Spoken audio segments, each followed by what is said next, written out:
Here's something I've noticed about investing in conversations. The more you learn, the more complicated it seems to get. You start with one fund, then someone mentions factor investing, then someone else brings up sector rotation. Then you're reading about small cap value premiums at midnight, wondering if you've been doing this completely wrong. And somewhere in that process, the actual goal, building real lasting wealth, gets buried under a mountain of noise. I've spent a lot of time thinking about what a genuinely useful long-term portfolio looks like. Not optimal in some theoretical sense, useful, the kind you can actually stick with through a market crash, a job change, a recession, and still come out ahead decades later. What I landed on was 5 ETFs. That's it.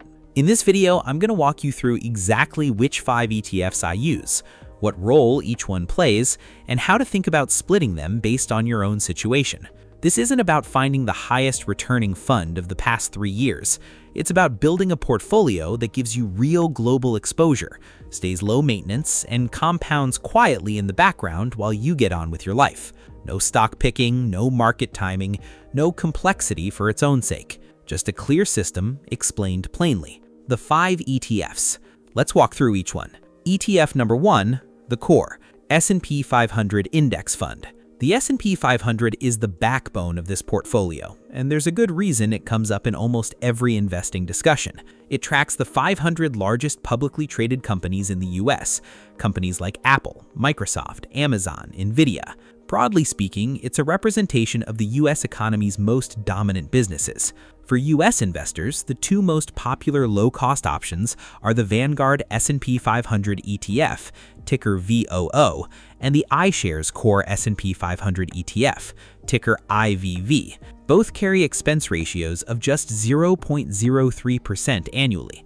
That's $3 for every $10,000 invested per year, essentially free. Historically, the S&P 500 has returned roughly 10% annually over very long periods, going back to the index's inception in 1957, or about 7% after inflation. The past decade has looked significantly better than that, but long-term planning tends to use the more conservative historical baseline. In this portfolio, I hold the S&P 500 at 40%.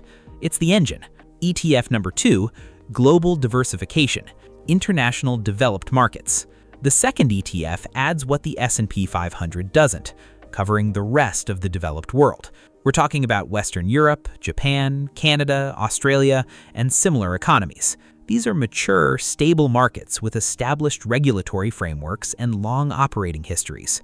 My preferred option here is the Vanguard FTSE Developed Markets ETF, ticker VEA. It holds nearly 4,000 stocks across developed markets, including Canada, with an expense ratio of just 0.03%, one of the lowest available for this category. The iShares Core MSCI EAFE, ticker IEFA, is another solid choice, covering Europe, Australasia, and the Far East, though it excludes Canada and carries a slightly higher expense ratio of 0.07%. Adding this doesn't just reduce concentration risk, it also gives you exposure to industries and companies underrepresented in US markets. European consumer staples, Japanese industrials, healthcare companies across different regulatory environments. I hold international developed markets at 25%. It's the portfolio's geographic counterweight. ETF number 3, the growth card, emerging markets. This is where the portfolio gets a little more interesting. Emerging markets ETFs cover economies like India, China, Brazil, Taiwan, South Korea, and others. These are countries growing faster than developed economies, in some cases significantly so. And over long time horizons, that growth potential shows up in equity returns. 2 strong options here are the Vanguard FTSE Emerging Markets ETF, ticker VWO, at an expense ratio of 0.06%, and the iShares Core MSCI Emerging Markets ETF, ticker IEMG, at 0.09%. One meaningful difference between them: IEMG includes South Korea, while VWO does not, because FTSE classifies South Korea as a developed market. Given South Korea's role in global semiconductor and AI supply chains, that distinction has mattered in recent years. Worth knowing before you choose. I want to be clear about the trade-off here. Emerging markets are volatile. Not just they go down a bit more volatile. In bad years, they can fall 30, 40, even 50%. Political risk, currency risk, regulatory risk, these are real factors that don't apply the same way to US or developed market funds. That's why how much you hold here should depend directly on your time horizon and your honest tolerance for discomfort. If you're investing with a 20+ year horizon and you can sit through the swings, emerging markets can contribute meaningfully to long-term growth. If you're closer to retirement or you know from experience that big drawdowns make you want to sell, consider reducing this allocation or removing it entirely, shifting instead toward developed markets. I hold emerging markets at 15%. It's the growth accelerant, not the foundation. ETF number 4, the stabilizer, US aggregate bonds. Here's where a lot of investors check out. Bonds aren't exciting. In a bull market, they look like dead weight.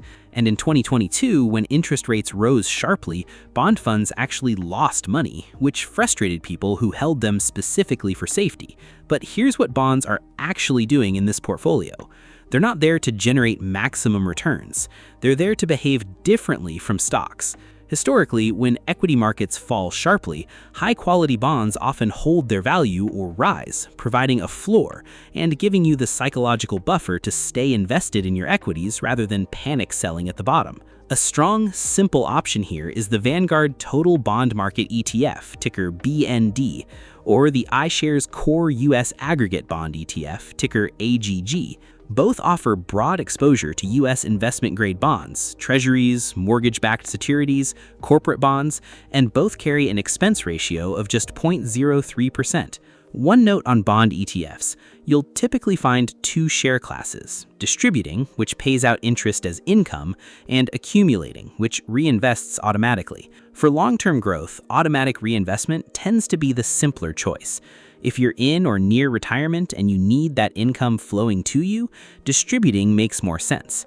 I hold bonds at 10%, not dominant, but genuinely useful when markets turn rough. ETF number 5, the hedge, gold. The 5th position is the one that generates the most questions: gold. Let me be direct about what gold actually does and doesn't do in a portfolio. Gold doesn't pay dividends. It doesn't grow earnings. It's not a productive asset in the way a business is, and its relationship with market stress is not as clean as the headline often suggests. In 2008, gold actually fell about 28% through the initial shock of the crisis as investors sold everything to raise cash. But here's the nuance. By year-end 2008, gold finished roughly flat for the year, and from its October 2008 trough, it surged nearly 163% over the following 3 years, as central banks flooded the system with new money. So the protection came, just not in the first few weeks of the panic. In 2020, gold sold off briefly alongside equities in the March crash, then recovered within weeks. By August 2020, it had hit a then-record high above $2,000 an ounce, gaining roughly 25% for the full year while equities were still recovering. The honest takeaway?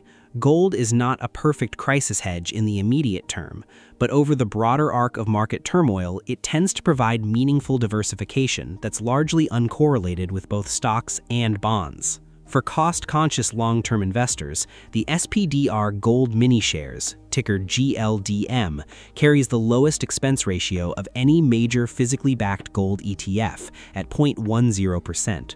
The iShares Gold Trust, ticker IAU, is another well-established option at 0.25%. Both hold physical gold in vaults and track the spot price directly. One tax note worth flagging: gold ETFs like GLDM and IAU are structured as grantor trusts and are taxed as collectibles at rates up to 28% on long-term gains, higher than standard capital gains rates. Holding them inside a tax-advantaged account like a 401k or IRA where possible helps sidestep that issue. I hold gold at 10%. It's not the strategy, it's insurance.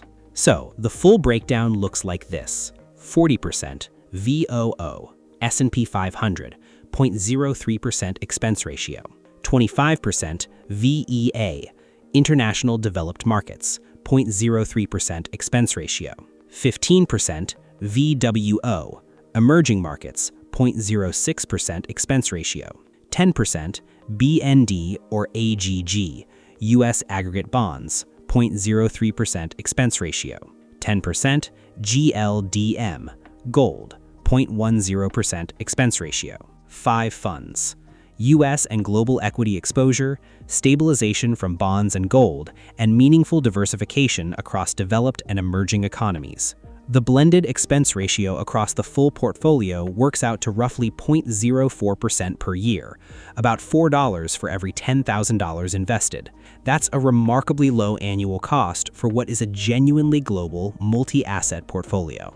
A few practical things to think about before you build your own version of this. Step 1. Match the allocation to your timeline. If retirement is more than 15 years away, you can tolerate more equity volatility. If it's closer, shift weight toward bonds and trim the emerging markets allocation. Step 2. Find the right tickers for your account.